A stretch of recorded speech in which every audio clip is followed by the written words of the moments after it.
Hi, I'm Stuart Spinks and welcome to episode 33 of my podcast Beekeeping Short and Sweet. This week I'm revisiting the chronic bee paralysis virus colony and chatting about my beekeeping as we draw to the end of our active season.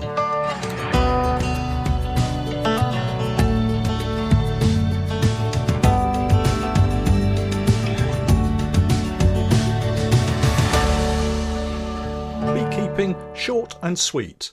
A beekeeping podcast for the inquisitive beekeeper with a short attention span.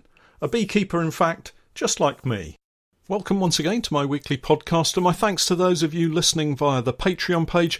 I really appreciate your support. If you're not familiar with Patreon, it's a support page where you can help me create more content by signing up to one of my reward tiers, and in return you gain access to additional content and support from me.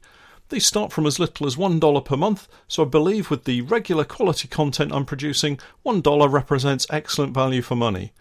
If you've not yet started beekeeping and you're looking for help and assistance, pop over to my website www.norfolk-honey.co.uk/get started, and I'll do all I can to help you out with suggestions and recommendations for you. As usual, I'll leave any relevant links for this week's podcast in the show notes. Well, it's mid-September and beginning to feel like the balance of power has really shifted from summer to autumn. Temperatures have gradually been falling, but not so far as to stop the bees from being really busy. You can almost feel the urgency that they have in stocking up on the last of the late summer bounty. As I've mentioned in my recent videos, ivy is now the predominant nectar and pollen source locally for me, and it's a real double-edged sword, providing incredible amounts of pollen, but also nectar that sets solid and can give our bees a problem deep into the winter months. Anyway, I hope that wherever you're beekeeping, that you're enjoying the time with your bees. Of course, in the southern hemisphere, you guys are just coming out of winter and looking forward to a new spring and all the joys of the start of your new beekeeping season. And I wish you all the very best for the coming beekeeping year. One of the topics today is a catch-up with the colony that has chronic bee paralysis virus. You may remember that some months ago I noticed the infection and have followed a regime designed to help them recover, so I thought it would be good to recap on what CBPV is, what I've done, and how things are going with this colony. If you'd like to see what chronic bee paralysis virus looks like, pop over to my YouTube channel, the Norfolk Honey Company, and watch the video showing the visible signs and symptoms to look out for. It really is a horror show. So chronic bee paralysis virus is a single-strand RNA virus that infects our honeybees. It seems quite random as to which colony suddenly develops the virus, to the point at which it becomes apparent to the beekeeper. There are two visible syndromes to look out for, type 1 and type 2. Type 1 can be seen as bees that quake and shake on the top bars and comb. When you remove the roof and crown board, it's almost like they're doing some weird kind of waggle dance, but it's obviously not a waggle dance. Neither is it washboarding or bearding. Washboarding always looks like the bees have decided to perform some kind of line dancing move, and I've no idea what causes the bees to do it. I've only seen videos of washboarding, never on my own bees, so I'm waiting for the day that I can record a video and show everyone. Anyway, back to my sickly colony, and it's only one colony out of nearly 70 colonies that has the infection to this level. I've recently had our National Bee Unit inspectors out to check the health of my colonies on just one of their regular inspections, and we only found two other colonies with just one bee in each of those colonies showing type 2 syndrome, and that in itself is a puzzle. Why just this one colony? They weren't under any particular stress beyond all the other colonies, so why is it just them? I'm still waiting to find out the answer to that one. So the colony in question was moved to an isolation apiary, that's my allotment apiary, and following conversations with Professor Giles Budge at Newcastle University, who's heading up a research group looking specifically at chronic bee paralysis virus, I followed a set process to try to give these bees a chance to recover. So this is what I did.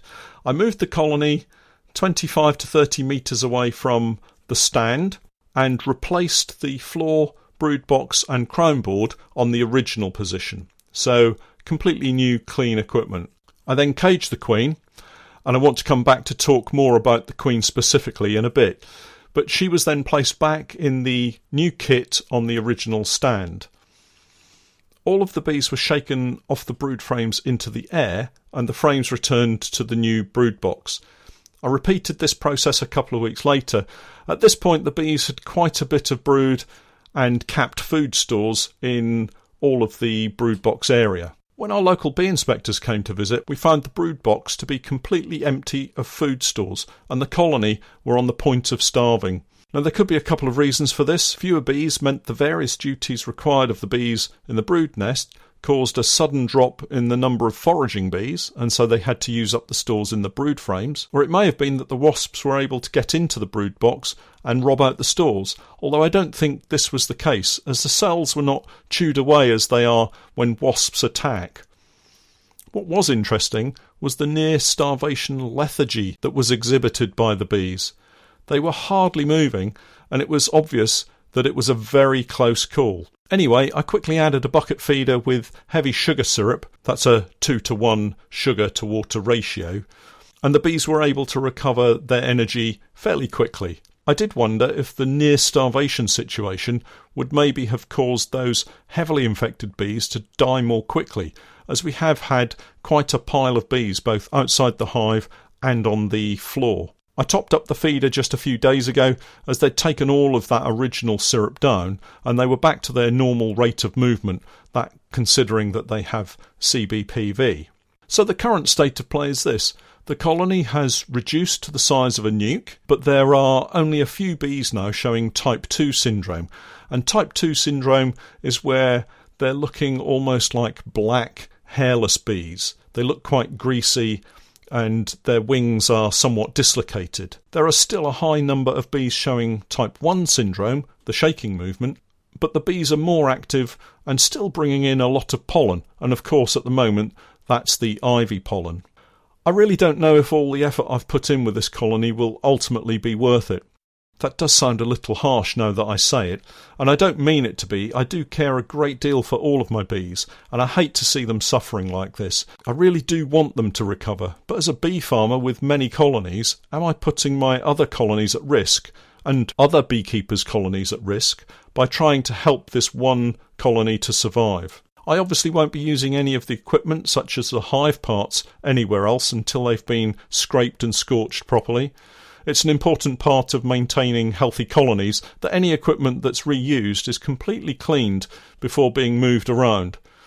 I think it's probably a lack of controls such as this that cause the vast majority of outbreaks of the various pests and diseases that our bees suffer from. If infected equipment is reused without precautions being taken, there can be little surprise when another outbreak occurs. I've seen it with both American foul brood and European foul brood during my time as a bee inspector, and I'm sure it happens with the less damaging pests and diseases too. To be honest, I'm as guilty as the next beekeeper, although I like to think I'm mindful not to allow these problems to develop.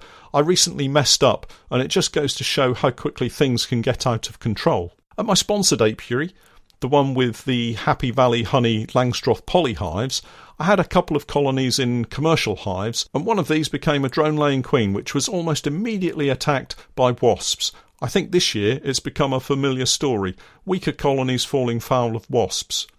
Anyway, I decided to leave this now dead colony to the wasps, as it was distracting them from the other colonies in the apiary, and my thinking was that once the wasps died down, I could remove the hive, and if there were any reusable frames, I could get them into nukes to build up their numbers more quickly. A couple of weeks passed, and the wasps did their thing, and I thought I would open up the box to see if there were any frames that I could remove and use elsewhere. What I was confronted with was a box full of wax moth.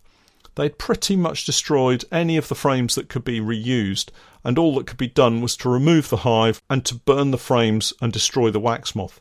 I hate to think how many wax moth must have flown out of the hive when I opened it up. Talk about making a problem for myself, but it just goes to show you how quickly things can get out of control. I'd like to think that I'll learn by my mistake, but who knows. So this season has been another roller coaster. but I think I'm pretty much set for the coming months. The feeders have been on for a couple of weeks now, and the bees have been taking down the syrup very quickly. This can cause a problem for some colonies as they stuff syrup into every possible cell, giving the queen nowhere to lay eggs. I did pause feeding on a couple of colonies because of this, but when I returned, they'd moved the stores around the hive and the queen was again laying a nice brood pattern, and I think this is probably the case for most colonies. They'll shove the syrup in where they can to start with, and then go about the job of moving it around once they've secured it in the brood box. All of my national beehives have either been given a double brood or a brood and a half configuration. Brood and a half is simply an additional super that they can store syrup in, and I'll move this below the brood box when I take off the feeders at the end of the month. That's the time that the Varroa treatments are due to come out as well, so it'll tidy everything up nicely in preparation for the coming colder weather. I'm just about to take delivery of more stock of the ProVap 220 oxalic acid sublimator. I'll be using this during the midwinter period to treat the bees, and it's a lot faster than the previous method that I used of trickling the oxalic acid syrup over the seams of bees. Once we get into the dark months of winter, I'll go into a bit more detail about the ProVap 220, but if you'd like to check it out before then, please go over to my website www.norfolk-honey.co.uk and take a look at it there. So generally, I'm quite happy with the way things are looking for the autumn.